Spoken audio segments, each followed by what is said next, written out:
January 21st, 1961. 34,000 feet above the Greenland ice sheet, the cockpit of the B-52G Stratofortress vibrates with a low, constant hum. 8 Pratt & Whitney turbojets chewing through the Arctic night. Outside the thick glass canopy, the world is nothing but black sky and endless white ice, broken only by the faint glow of aurora curling along the horizon. Captain Charles D. Alford grips the yoke, his oxygen mask fogging slightly with each breath. He's been awake for nearly 14 hours. The bomber is heavy, heavier than any training mission ever prepared him for. In the bomb bay below, 4 Mark 28 hydrogen bombs sit locked in place. Each one carries more destructive power than all the explosives dropped in World War II combined. No one outside this aircraft knows they're here. Not the people of Greenland below, not Congress, not even many in the U.S. Air Force. This is Operation Chrome Dome, and if anything goes wrong, the world will never be the same. The radio crackles softly. A navigator reads off coordinates in a flat, practiced tone, confirming their orbit path along the Arctic Circle. The mission is simple in theory. Stay airborne, stay invisible, stay ready if war breaks out. If a coded message comes through, they will turn southeast and fly directly toward the Soviet Union. There will be no recall. The B-52 banks gently, settling into its holding pattern over Greenland. Below them lies Thule Air Base, a frozen outpost carved into the ice, bristling with radar domes and secrecy. It is the last solid ground before nuclear war. And this scene plays out not once, not occasionally, but every single day. The roots of this mission stretch back only a few years, to a moment when American military planners faced an uncomfortable truth. By the late 1950s, the Cold War had turned brittle. The Soviet Union had detonated its own thermonuclear weapons. Long-range bombers could cross continents. Intercontinental ballistic missiles were no longer theoretical. And the greatest fear inside the Pentagon wasn't war. It was surprise. What if Soviet missiles struck first? What if American bombers were destroyed on the ground before they could take off? The solution was radical and terrifying. Keep nuclear bombers in the air at all times, 24 hours a day, 7 days a week, fully armed. This plan became Operation Chrome Dome, a rolling airborne nuclear shield designed to ensure retaliation even if the United States was obliterated in a first strike. The public was never told. Officially, the bombers were on training missions, weather reconnaissance, navigation exercises, but in reality, dozens of B-52s continuously circled routes over the Atlantic, the Mediterranean, and most critically, the Arctic. Greenland became the linchpin. The shortest path from American airfields to Soviet targets ran straight over the polar ice cap. Thule Air Base, built in secrecy in northwest Greenland, served as a refueling, navigation, and emergency recovery point. Every bomber crew knew its name. Few ever spoke it aloud inside the aircraft. Routine masks the danger. The flight engineer scans fuel gauges, calculating consumption down to the pound. The electronic warfare officer monitors radar scopes, searching for Soviet tracking signals. The co-pilot scribbles times and headings into a logbook already thick with entries from past missions. Each man knows that a single mechanical failure, a fire, an electrical fault, a navigation error, could scatter nuclear weapons across foreign soil. They also know the bombs are live, not dummies, not test units. Fully armed thermonuclear weapons with real triggers. And there is no margin for error at 30,000 feet in sub-zero air. The bomber shudders slightly as it passes through turbulence. Somewhere deep in the fuselage, metal creaks. A normal sound. The crew tells themselves, always normal, always fine. Captain Alford glances at the horizon again. Nothing moves, no enemy fighters, no warning lights, just darkness and ice. This is the paradox of Chrome Dome, the most dangerous mission in human history disguised as monotony. Hour after hour, crews fly over Greenland without incident, until they don't. Because the ice below them is unforgiving, the cold is absolute, and physics does not care about deterrence theory. Back at Strategic Air Command headquarters in Omaha, generals track bomber icons creeping across glowing maps.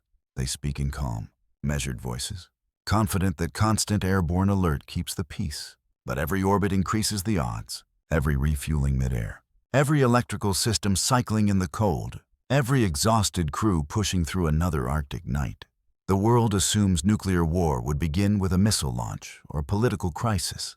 No one imagines it could start with a single aircraft, quietly, over Greenland. And on this night, in January 1961, as the B-52 settles deeper into its patrol, something inside the aircraft begins to fail. No alarms yet, no flames, just a smell. Faint, acrid, wrong. The flight engineer pauses, nostrils flaring beneath his oxygen mask. "Captain," he says slowly, "I think we've got a problem." January 21st, 1961, over northern Greenland. The smell thickens.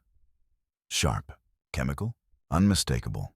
The flight engineer leans closer to his panel, eyes scanning for confirmation. Temperature gauges tremble. A warning light flickers, then steadies, somewhere behind the cockpit. Insulation has begun to smolder. Electrical fire, he says, louder now. Captain Alford doesn't hesitate. Run the checklist. The words are calm, practiced, inside. His pulse spikes. Electrical fires are the most dangerous kind aboard a B-52. You can't see them. You can't easily extinguish them.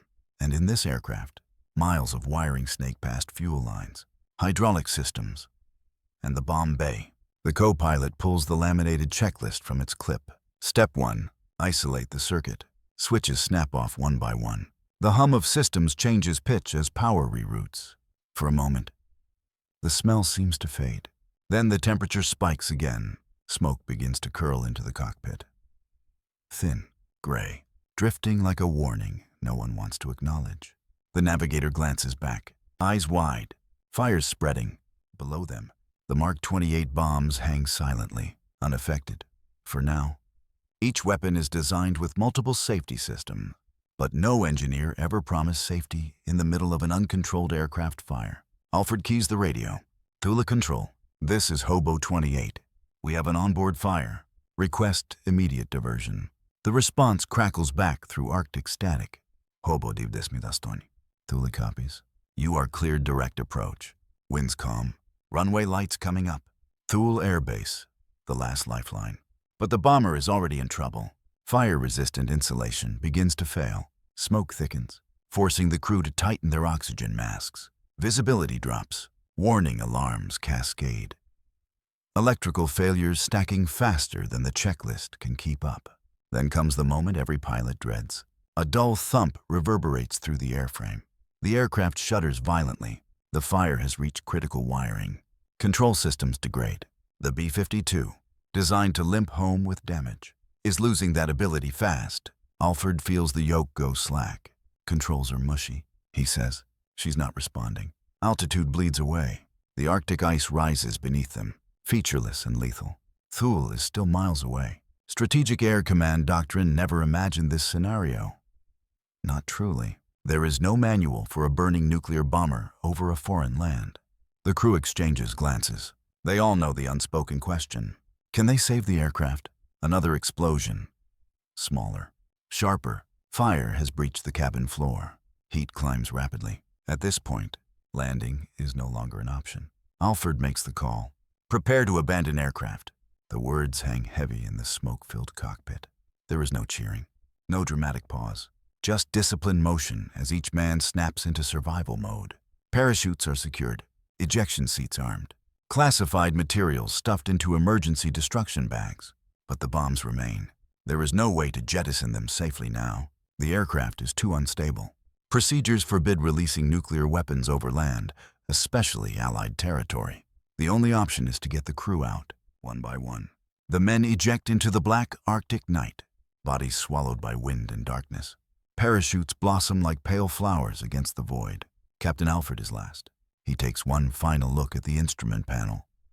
Gauges spinning, alarms screaming, smoke pouring through vents. Then pulls the handle. The B-52 continues alone, pilotless, burning, armed. Moments later, the Stratofortress slams into the ice near Thule Air Base at nearly 500 miles per hour. The impact is catastrophic. The conventional explosives inside the Mark 28 bombs detonate instantly, tearing the aircraft apart. A massive fireball lights up the polar night, visible from miles away. The nuclear cores do not undergo a nuclear explosion, but plutonium and uranium scatter across the ice in a radioactive plume. Snow turns black, ice fractures and burns. Radioactive debris rains down over miles of frozen terrain. At Thule Air Base, alarms erupt. Personnel scramble into protective gear as radiation detectors spike off the scale. No one has ever trained for this. An American nuclear crash on Allied soil.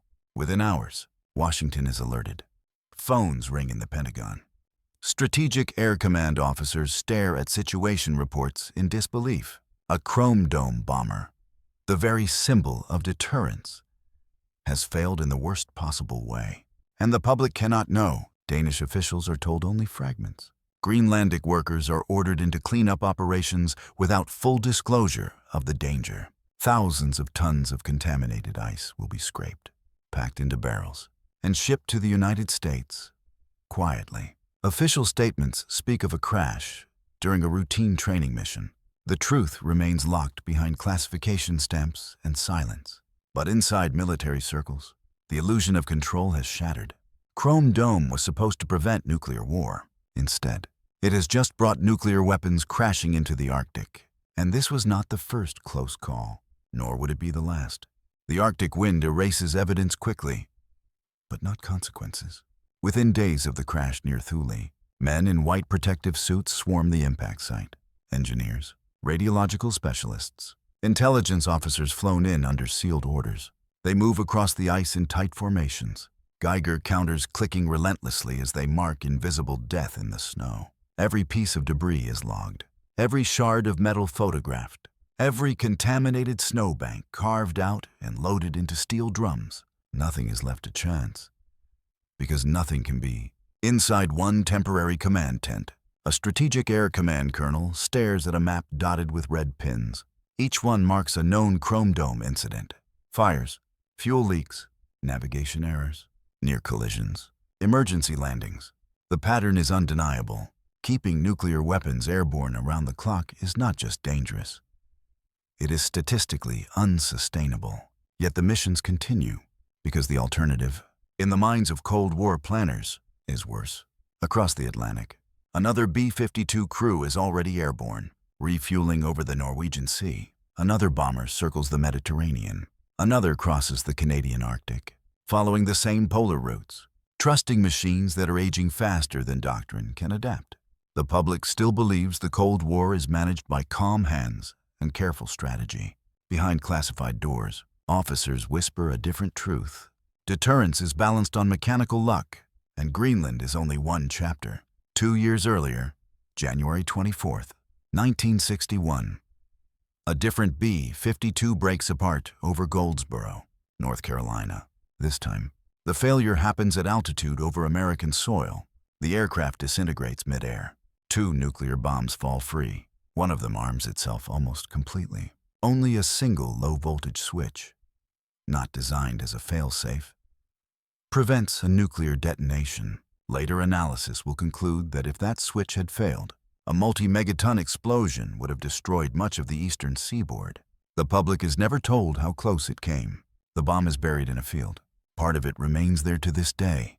Still, Chrome Dome continues. Then, in January 1966, the nightmare repeats itself over southern Spain. Near the village of Palomares, a B-52 collides with a KC-135 tanker during mid-air refueling. The bomber breaks apart. 4 hydrogen bombs fall toward the Earth. 2 detonate their conventional explosives on impact, spreading radioactive plutonium across farms and beaches. Another plunges into the Mediterranean Sea. For weeks, the U.S. Navy scours the ocean floor in one of the largest underwater searches in history. All while Spanish fishermen continue working nearby, unaware of what lies beneath them. American officials smile for cameras. They swim in the water. They shake hands with local leaders. Behind the scenes, radiation teams quietly decontaminate the land. The message is clear. Nothing must undermine confidence. But confidence is exactly what's eroding inside Strategic Air Command. By now, even senior commanders understand the truth. They refuse to say out loud. Chrome Dome has not reduced the risk of nuclear war. It has multiplied the chances of accidental catastrophe. Every airborne alert mission places nuclear weapons in environments they were never meant to endure. Electrical fires, mid-air collisions, fatigue-induced human error. Every hour aloft adds strain to airframes pushed beyond their intended lifespan. And Greenland remains the most unforgiving theater of all. The ice does not forgive mistakes. The cold does not allow improvisation. And recovery is never guaranteed. At Thule Air Base, Danish officials begin asking questions Washington cannot easily answer. Greenlandic workers, many of them local civilians, report illness years later. Documentation is sparse. Records vanish into classified archives. Officially, no one was harmed. Unofficially, the price of secrecy continues to compound. Inside the Pentagon, a younger generation of analysts begins pushing back. Missile technology has matured. Submarine-launched ballistic missiles now provide a survivable second strike without risking airborne accidents. The bombers are no longer the only deterrent. The question becomes unavoidable. Why are they still flying? The answer lies in inertia and fear. For nearly a decade, Chrome Dome has been sold as indispensable. Canceling it would be an admission that the strategy was flawed. Worse, it might suggest vulnerability to the Soviet Union. So the missions continue. Quieter now, but no less dangerous, until Greenland forces the issue. The crash near Thule is different. It happens too close to a major base, too close to Allied territory, too close to disaster to dismiss as an anomaly. Radiation cannot be fully erased from the ice, and secrets, once shared with too many people, begin to leak within months. The decision is made. No press conference, no public reckoning, just a directive passed down through command channels. Operation Chrome Dome is terminated. The bombers will stand down. Nuclear weapons will no longer remain continuously airborne. The world never hears how close it came. How many times the margin was a single wire, a single switch, a single human decision made in exhaustion at 30,000 feet. For decades, the skies over Greenland grow quiet again, but the ice remembers, and buried beneath official silence is the truth. For years, nuclear war didn't hover at the edge of diplomacy. It circled patiently above the Arctic, waiting for something to go wrong. The flight stopped quietly. No ceremony, no announcement. Just empty runways where B-52s once thundered into the polar night. By 1968, Operation Chrome Dome is officially over. Replaced by missile silos buried deep in the American heartland and submarines slipping silently beneath the oceans. On paper, deterrence is now safer, cleaner, more controlled. But Greenland does not reset with policy changes. At Thule Air Base, cleanup crews finish their work and leave. The ice field near the crash site is smoothed over, marked only by coordinates locked away in classified reports. Radiation readings fall to acceptable levels. Acceptable, in Cold War language, means survivable, not harmless. Greenlandic laborers who spent months shoveling contaminated snow are sent home with little explanation. Many are never told what they were exposed to. Years later, some will develop cancers. Others will simply disappear from the record. Officially, there is no connection. In Washington, the Thule incident joins a growing archive of Broken Arrow events. Accidents involving nuclear weapons that nearly reshaped history. The files are sealed. Analysts write sober conclusions in bloodless language. Risk acknowledged, mission value reassessed. But the most unsettling realization is never written down. For nearly a decade, nuclear war was not just a geopolitical possibility. It was a mechanical gamble repeated every day. Decades pass. The Cold War ends not with fire, but with exhaustion. The Soviet Union collapses. Strategic Air Command is dissolved. The B-52, impossibly, continues flying, stripped now of its nuclear role, repurposed for conventional wars in deserts far from the ice. And slowly, the truth begins to leak. In the 1990s, declassified documents surface. Journalists connect dots long obscured by euphemism and silence. Historians reconstruct flight paths, maintenance logs, accident reports. The public learns, dimly, incompletely, that American bombers once carried live hydrogen bombs over foreign nations every single day. That Greenland was not just a radar outpost, but a nuclear crossroads. That safety depended not on certainty, but on luck. For many, the revelation is shocking. For others, it feels inevitable. A Cold War secret hiding in plain sight. Yet even now, some details remain classified, not because they are tactically relevant, but because they are politically unbearable. Stand today on the ice near Thule, now called Catastrophic Space Base, and the Arctic feels eternal. Wind howls across the plain. Snow stretches unbroken to the horizon. The silence is immense. It does not sound like a place where the world almost ended, but it was somewhere beneath layers of compacted ice. Microscopic traces of plutonium still linger.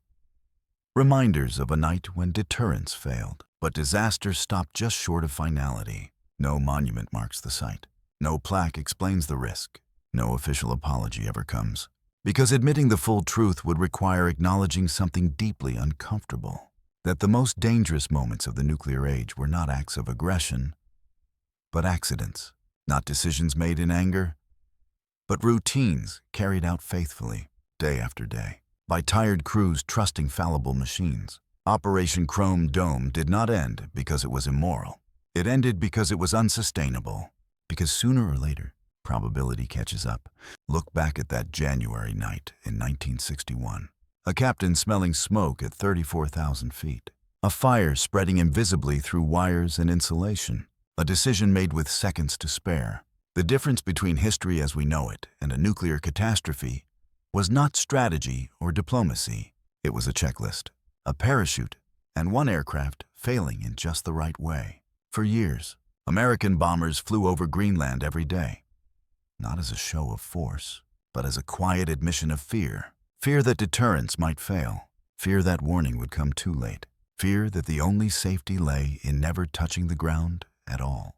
The public was never told why, because some truths, once spoken, cannot be unheard, and some secrets are buried not to protect the present, but to preserve the illusion that the past was under control. It wasn't.